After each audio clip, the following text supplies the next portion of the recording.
Welcome to the office. We want to take a look at another property of cyclic groups. So let's take a look at our notes here. All right. A subgroup of a cyclic group is cyclic. Excellent. That is, every subgroup of a cyclic group is cyclic, no matter which of the ones we choose. Basic idea here, right? It's pretty straightforward. I don't think it's anything too crazy. It might seem a little bit weird. If you think that it's weird, go ahead and watch the proof.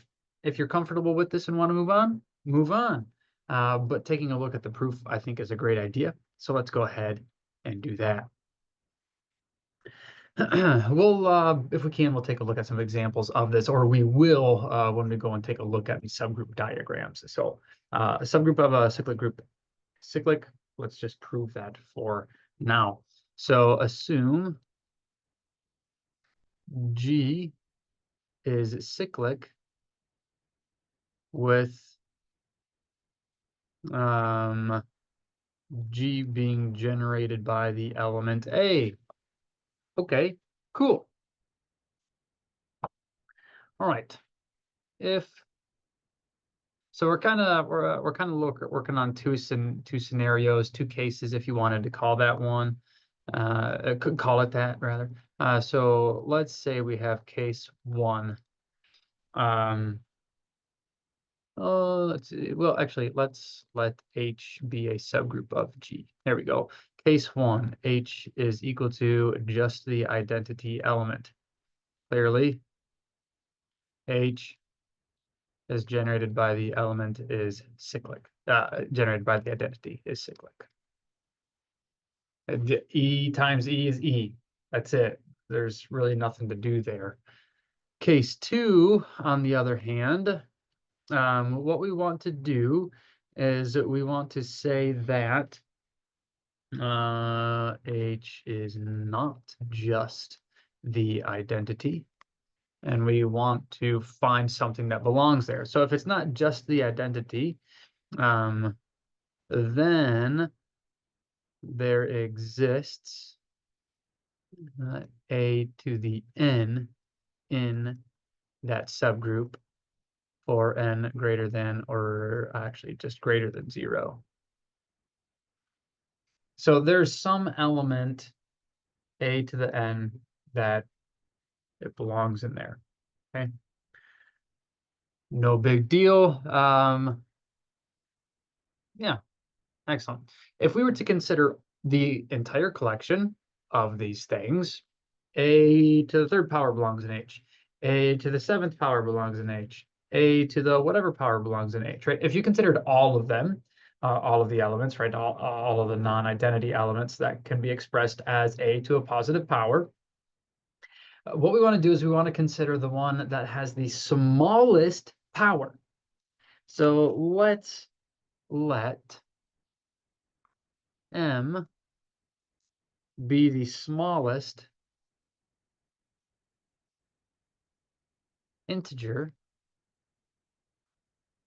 positive integer. Let's just write positive integer.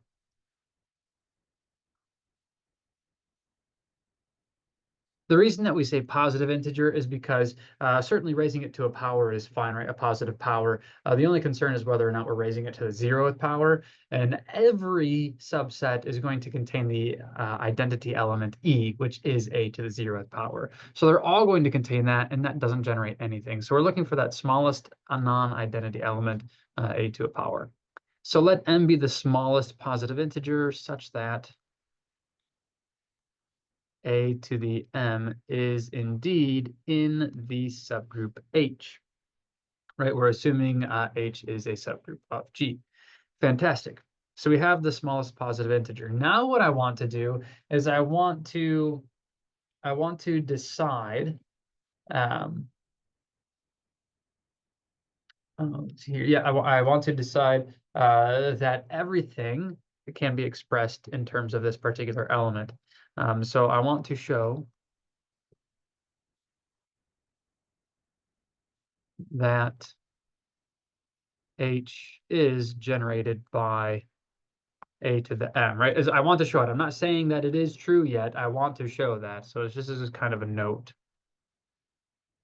And that's not officially part of the proof, just commentary to help us understand what's going on. We want to let, let's see here, B, which is not the identity, belong to H. We already know that there's something. It may be only one thing. That's fine. If we've already established that, then it's generated by exactly this thing. Not a big deal. But let's let B be not equal to E. Then B may be expressed as a to some power n. So this n and that n are not necessarily the same thing. Maybe we could have called this one n naught. The textbook uses n for both cases. So that can be a little bit confusing. Not necessarily the same n. Let B be some identity in the subset, the subgroup H. Then since G itself is cyclic, we can express B as a to some power. Excellent. And now we want to consider, let's see here, n is equal to m times q plus r,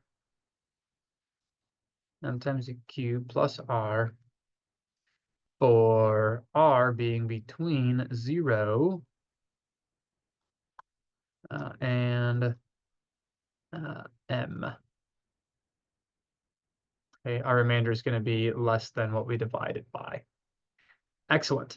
So we're good here. So, and this is where we're using the division algorithm, right? Here we have implemented the division algorithm. Let's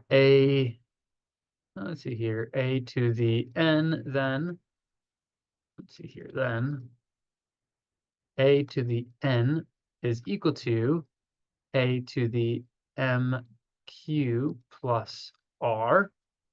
This is no problem. Q is an integer, r is an integer. No real problem there. This gives us that a to the n is equal to a to the m raised to the qth power times a to the r. And now what I'm going to do is I'm going to, since we have commutativity here, is, you know, very nice since it's a cyclic group.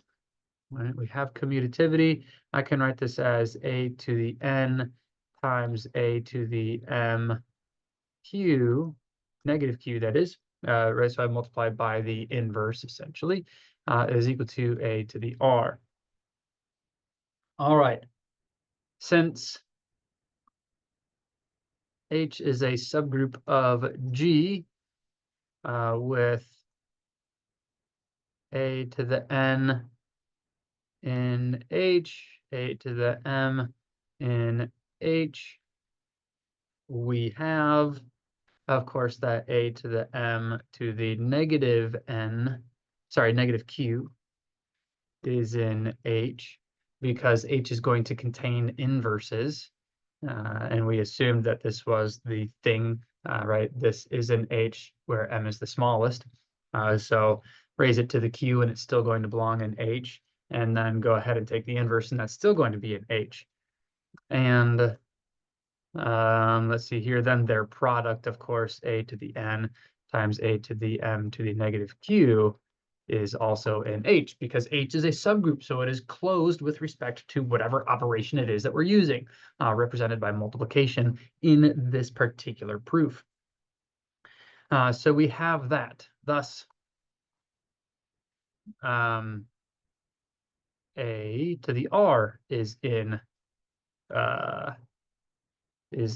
H. Now, what does this mean?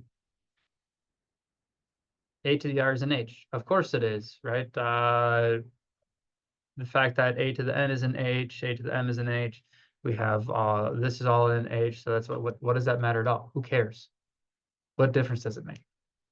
Well, the difference that it makes is that r has to be between 0 and m, which means that r specifically is less than m. And the only way that that works for a positive integer is if r is equal to 0, because we assumed that m is the smallest positive integer. We assume that it is the smallest positive integer. Hence, r is equal to 0, since we have 0 less than or equal to r less than m. Sure. And m is smallest positive integer, such that a to the m is in h. So I'm just reiterating the things that we already said above, right? That thing that we assumed. Therefore, so I wanted to show that my set is generated by this. So I started with some element in H. Did I specify what it was? Nope. The only thing that I need is that it's not the identity, right? Because the identity is just anything raised to the 0th power. So I don't want the identity because I can always obtain the identity. That's in there for sure, no problem. So for anything that's not the identity, let's let it be represented in the way that we can for any element in a cyclic group. It's generated by a, right? G is generated by A, so B can certainly be expressed as A to some power. Then according to the division algorithm, we can write N in a particular way, and then because of the closure of groups and subgroups themselves, we can express, we can multiply as we want to perform some algebraic manipulations, showing that R must also be in the group, A to the R must also be in the group H subgroup.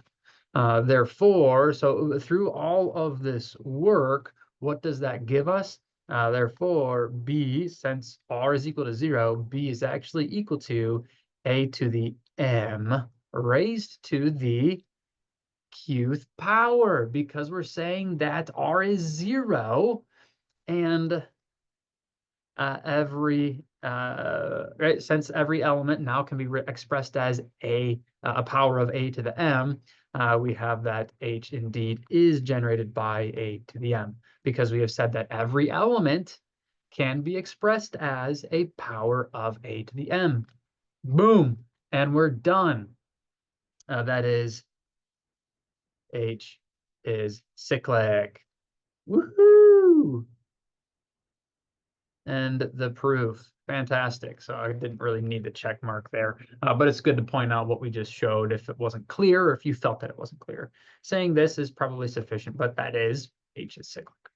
Fantastic. That's all that I wanted to share for this video. So join me back here in the office for more on cyclic groups.